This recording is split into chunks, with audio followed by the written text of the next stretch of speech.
les fonds marins de Normandie renferment encore le souvenir de la Seconde Guerre mondiale. Environ 150 sites sous-marins associés au débarquement y ont été répertoriés. Cet ensemble montre la diversité des moyens mis en œuvre par les Alliés pour réaliser une des plus grandes opérations militaires de l'histoire. Aujourd'hui, nous plongeons sur l'une de ces épaves, située au large de Juno Beach, le secteur de débarquement canadien. Il s'agit d'un LBV, ou Landing Barge Vehicle, une barge de commerce reconvertie pour transporter vers les plages des véhicules ou du matériel militaire.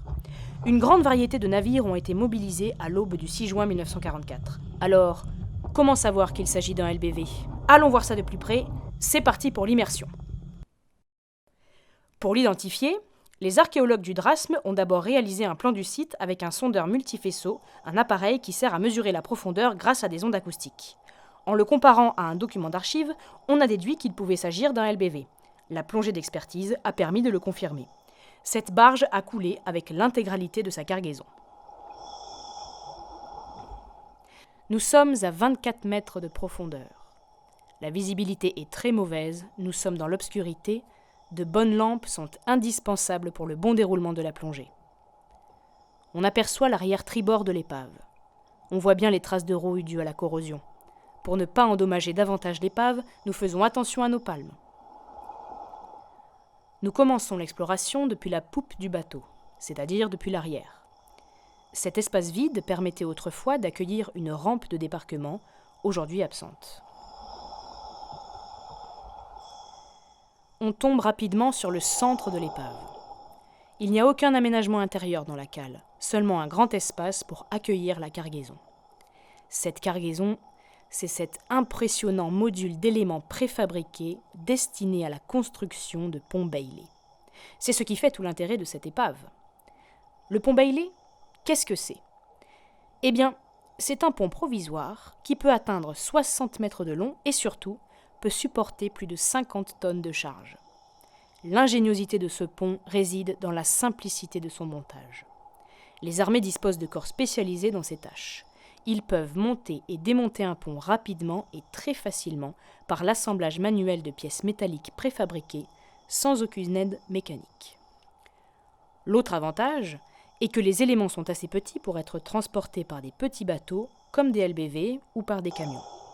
Comme on peut le voir ici, les pièces sont standardisées et s'emboîtent facilement.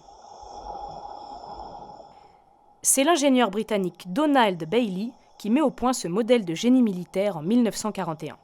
Le général Eisenhower, commandant suprême de l'opération Overlord, considérait d'ailleurs le pont Bailey comme l'une des 3 armes révolutionnaires du conflit.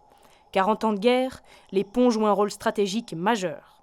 Au cours du débarquement, certains ponts ont été ciblés par les Alliés pour être détruits par bombardements aériens ou encore sabotés par les résistants afin d'empêcher les renforts allemands de rejoindre les plages.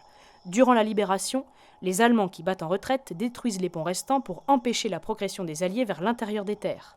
Pour continuer leur percée, les Alliés installent donc ces ponts temporaires, suffisamment robustes pour permettre le passage des blindés.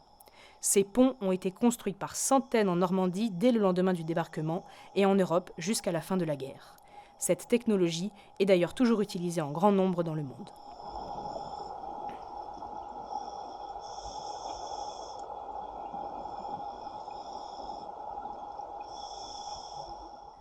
Devenus aujourd'hui de véritables récifs, les épaves constituent des habitats précieux pour les poissons qui peuplent désormais les tôles. On peut aussi observer de nombreux coquillages agglomérés autour des pièces métalliques.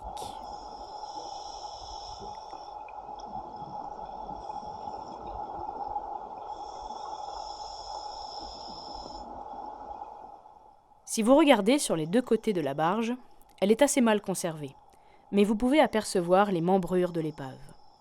Ce sont ces barres métalliques dressées perpendiculairement à l'axe du navire. C'est un peu comme le squelette du bateau. Ici, c'est l'avant de la barge. La proue est complètement arasée. On distingue bien sa forme arrondie, mais il ne subsiste que le fond de la coque et le départ des membrures.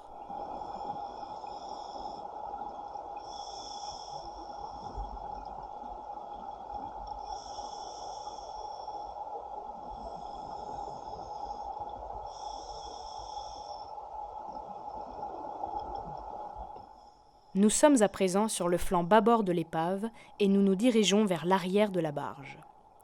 Derrière les structures de Pont Bailey, on découvre une grande cuve avec 2 ouvertures. C'est l'un des 2 réservoirs à carburant. Il y en a un de chaque côté de l'épave.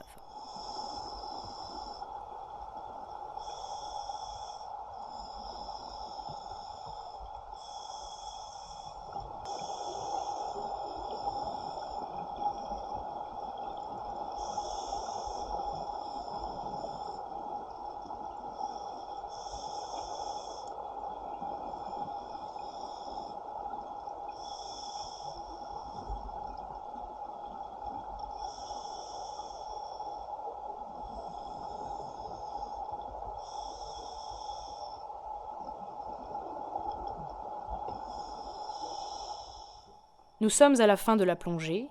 On retombe sur l'arrière de la barge où se trouve un espace aménagé pour recevoir la rampe de débarquement. Si aujourd'hui la rampe a disparu, on peut encore imaginer les soldats y charger et décharger le matériel militaire.